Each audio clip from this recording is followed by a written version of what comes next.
Hello दोस्तों, आप सभी का स्वागत है एक और नई कहानी में। दोस्तों, मेरा नाम सुनीता है और मैं मध्य प्रदेश की जबलपुर शहर की रहने वाली हूँ। मेरा पति 61 साल का बूढ़ा था। शादी के रात उसने अपना बिस्तर खुद ही अलग कर लिया। यह देखकर मैं हैरान और चौंक गई। एक बात मैंने नोटिस किया कि मेरे बूढ़े पति पर लड़कियां मर मिटने के लिए तैयार थीं और वह लड़कियां मुझसे कहती कि तुम बहुत खुशनसीब हो। मैं यह बात सुनकर बड़े अचंभे में पड़ जाती। एक दिन एक लड़की मेरे पति के पाँव में गिरकर रोने लगी और वह मेरे पति से कहने लगी कि अगर आपने एक रात मेरे साथ न बिताई तो मैं मर जाऊंगी। मैंने सच जानने के लिए मैंने एक रात उस लड़की को अपनी जगह अपने पति के पास भेज दिया, क्योंकि मुझे वह राज जानना था कि आखिर मेरे पति पर लड़कियां क्यों मरती हैं। और खुद झांक कर मैं कमरे में देखने लगी, मगर मैं तो बेहोश होकर गिर पड़ी। जब मुझे होश आया तो वो कमरे में अकेली थी। पति और वो लड़की कहीं नजर नहीं आ रहे थे। घबराई हुई सुनीता ने पूरे घर में उन्हें ढूंढा, लेकिन कोई नहीं मिला। अचानक उसे खिड़की से आवाज सुनाई दी। डरते हुए उसने खिड़की खोली और देखा कि उसका पति और वो लड़की बगीचे में बैठे बातें कर रहे थे। सुनीता ने धीरे से उन दोनों की बातें सुनना शुरू कर दी। पति लड़की से, तुम इतनी परेशान क्यों हो? लड़की रोते हुए, मैं आपसे प्यार करती हूँ, लेकिन आप मुझसे दूर भागते रहते हैं। पति मुस्कुराते हुए, मैं तुमसे प्यार नहीं कर सकता। लड़की गुस्से से, क्यों?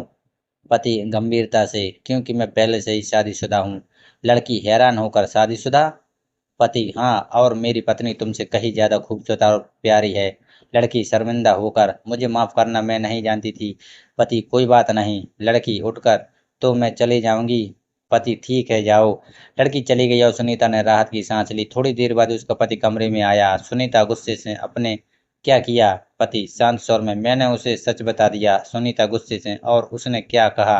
पति, उसने माफी मांगी और चली गई। सुनीता गुस्से से, आप जानते हैं कि मैं आपसे कितना प्यार करती हूँ, फिर भी आप?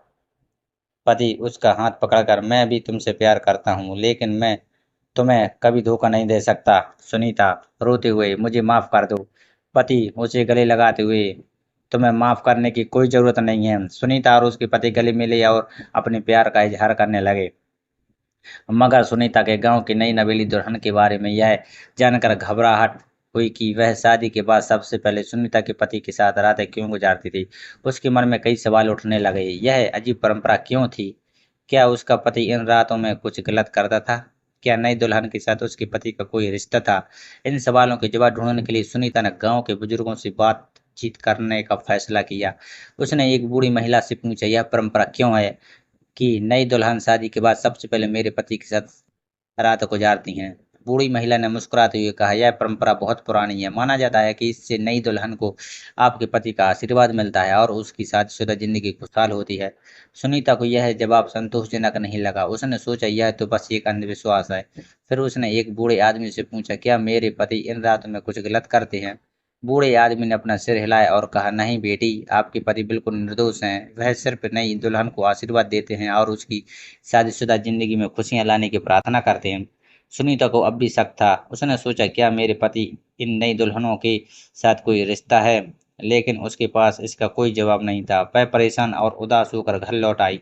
उसने अपने पति से इन रातों के बारे में पूछने का फैसला किया। सुनीता ने अपने पति से पूछा, यह परंपरा क्यों है कि नई दुल्हन शादी के बाद सबसे पहले आपके साथ रातें गुजारती है?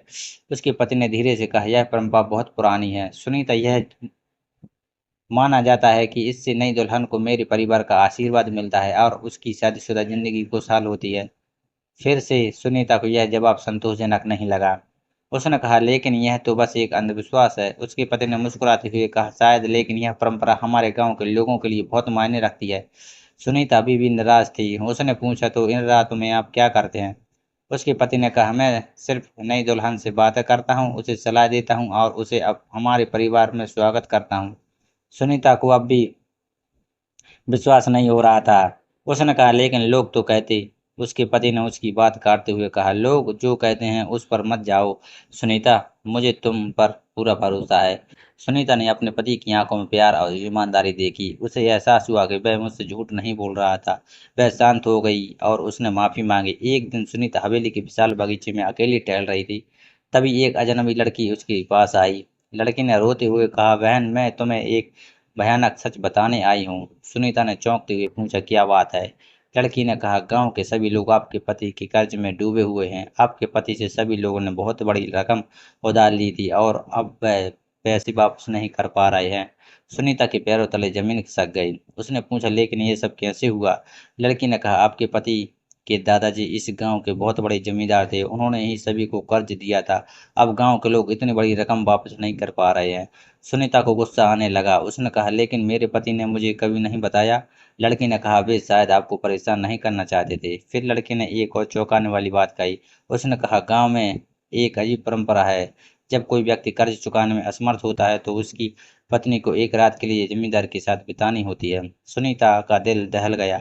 उसने पूछा, क्या यह कैसे हो सकता है? लड़की ने कहा, यह परंपरा सदियों से चली आ रही है। माना जाता है कि इससे मुखिया को देवी का आशीर्वाद मिलता है और वह कर्जदार को पैसे चुकाने में मदद करता है। सुनीता को यकीन नहीं हो रहा था कि वह क्या सुन रही थी। सुनीता गुस्से और डर से कांप रही थी। उसने सोचा, यह तो अन्याय है। मैं कभी भी इस परंपरा का पालन नहीं करूंगी। उसने लड़की से कहा, तुम्हें यह बात किसी को नहीं बतानी चाहिए। लड़की ने सिर हिलाया और चली गई। सुनीता को पता था कि उसे कुछ करना होगा। वह अपने पति के पास गई और उन्हें सारी बात बताई। उसके पति भी इस परंपरा से बहुत परेशान थे। उन्होंने कहा, मुझे माफ करो सुनीता, मैं तुम्हें इस मुसीबत में डालना नहीं चाहता था। सुनीता ने कहा, यह तुम्हारी गलती नहीं है। हमें मिलकर इसका समाधान ढूंढना होगा।